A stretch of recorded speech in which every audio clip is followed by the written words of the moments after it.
মোহাম্মদ কাসিম বলেন, আমি আমার স্বপ্নে 800 বারেরও বেশি আল্লাহর সঙ্গে কথা বলেছি এবং আল্লাহ আমাকে নির্দেশ দিয়েছেন যে শিরক এবং তার সকল রূপ সম্পূর্ণরূপে বিলুপ্ত করার বার্তা প্রচার করতে হবে এবং একমাত্র আল্লাহর কাছেই আল্লাহর সাহায্য প্রার্থনা করতে হবে।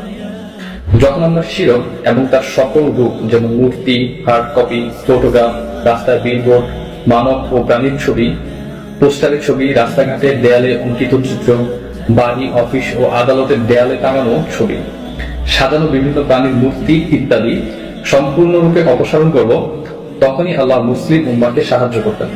এছাড়াও আমাদের এড়িয়ে চলতে হবে ডিজিটাল শিরক। ডিজিটাল শিরক কি? বর্তমান সময়ে আমরা আমাদের জীবনধারাকে দুইভাবে পরিচালনা করি। এক হচ্ছে অফলাইন, আর একটা হচ্ছে অনলাইন। অফলাইনে আমরা যেমন যে কোনো ছবি, এটা যদি ঘরের ভিতরে যে কোনো ছবি, মূর্তি, যে কোনো কিছু ঘরের মধ্যে টানিয়ে রাখি যেটা সবসময় দৃশ্যমান দেখা যায়, তাহলে এটা শিরকের উপরে শিরক অন্তর্ভুক্ত হবে। কিন্তু আমরা যদি আমাদের প্রয়োজনীয় ছবি সে যদি সবসময় দৃশ্যমান করে না রাখি, যে সেটা স্বাভাবিকভাবে দেখা যায় না, এবং আমরা যদি সেটাকে কোনোভাবে ঢেকে রাখি, আলমারির ভিতরে রাখি বা এমন ভাবে রাখি যেটা সবসময় দেখা যায় না এবং প্রয়োজনে সেটা বের করতে দেখা যাবে, তাহলে সেটা শিরকের অন্তর্ভুক্ত হবে না। তেমনি ভাবে আমরা ফেসবুকে যদি অপ্রয়োজনীয় অনেক ছবি পোস্ট করি যেটা একবার প্রয়োজনের বাইরে, এটা মোটেও করা উচিত না। কিন্তু বিশেষ প্রয়োজনে আমরা ছবি পোস্ট করতে পারি, কারণ যখন আমরা ছবি পোস্ট করি ছবিটা সবসময় দৃশ্যমান থাকে না।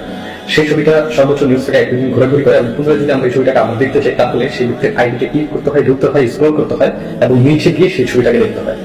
কিন্তু আমরা যখন আমাদের ফেসবুক, ইনস্টাগ্রাম, টিকটক বা হোয়াটসঅ্যাপ যে কোনো অ্যাকাউন্টে যে কোনো কিছু প্রোফাইল পিক দিই, এটা হচ্ছে তেমনি ভাবে অফলাইনে যেমন আমরা কোনো কিছু ঘরের দেওয়ালে টানিয়ে রাখি, ঠিক সেটার মতো। এবং যখন আমরা পোস্ট করি যেটা নিউজ ফিডে দিয়ে একদিন থাকে এবং চলে যায়, সেটা হচ্ছে ঘরে কোনো প্রয়োজনীয় ছবি ঢেকে রাখার মতো, সেটা সবসময় দৃশ্যমান না। আর যেটা আমরা প্রোফাইল পিকচার ব্যবহার করি সেটা সবসময় দৃশ্যমান, অর্থাৎ ঘরের দেওয়ালের ছবি টানিয়ে রাখার মতো। আমরা মেসেঞ্জারে, হোয়াটসঅ্যাপে কারোর সাথে কথা যতক্ষণই বলি তখন সেটা প্রদর্শন করে, শো করে। আমরা ফেসবুকে যতক্ষণ ঘোরাঘুরি করবো তার এই যতবার সামনে আসবে তার ওই ছবি সবার আগে চোখের সামনে করবে এবং ওইটা দিয়ে আমরা তাকে চিনবো।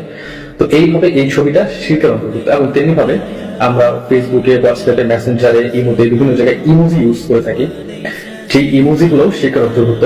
কারণ এগুলো আমরা অপ্রয়োজনীয় ভাবে সারাদিন অনেক পরিমাণে ব্যবহার করি, যেটা কোনো প্রয়োজন নেই। কারণ যখন ইমোজি ছিল না তখন আমরা আমাদের মনোভাব প্রকাশ করছি, ইমোজি প্রয়োজন হয় এবং আমাদের পর্যাপ্ত পরিমাণ ইমোজি সারাদিন ব্যবহার করতে হয়। একটা রিয়েকশনের জন্য একবার আলাদা আলাদা ইমোজি ব্যবহার করতে হয়। আমরা প্রতি মুহূর্তে এক রকম রিয়েকশনে থাকি, এক রকম অনুভূতি প্রকাশ করার জন্য একবার একটা ইমোজি সেন্ড করতে হয়।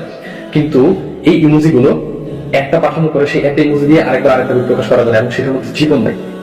এবং এই ইমোজি গুলো আমরা অপ্রয়োজনে সারাদিনে অনেক বেশি ব্যবহার করে থাকি, যার কারণে এটা শিরকের ভিতরে অন্তর্ভুক্ত।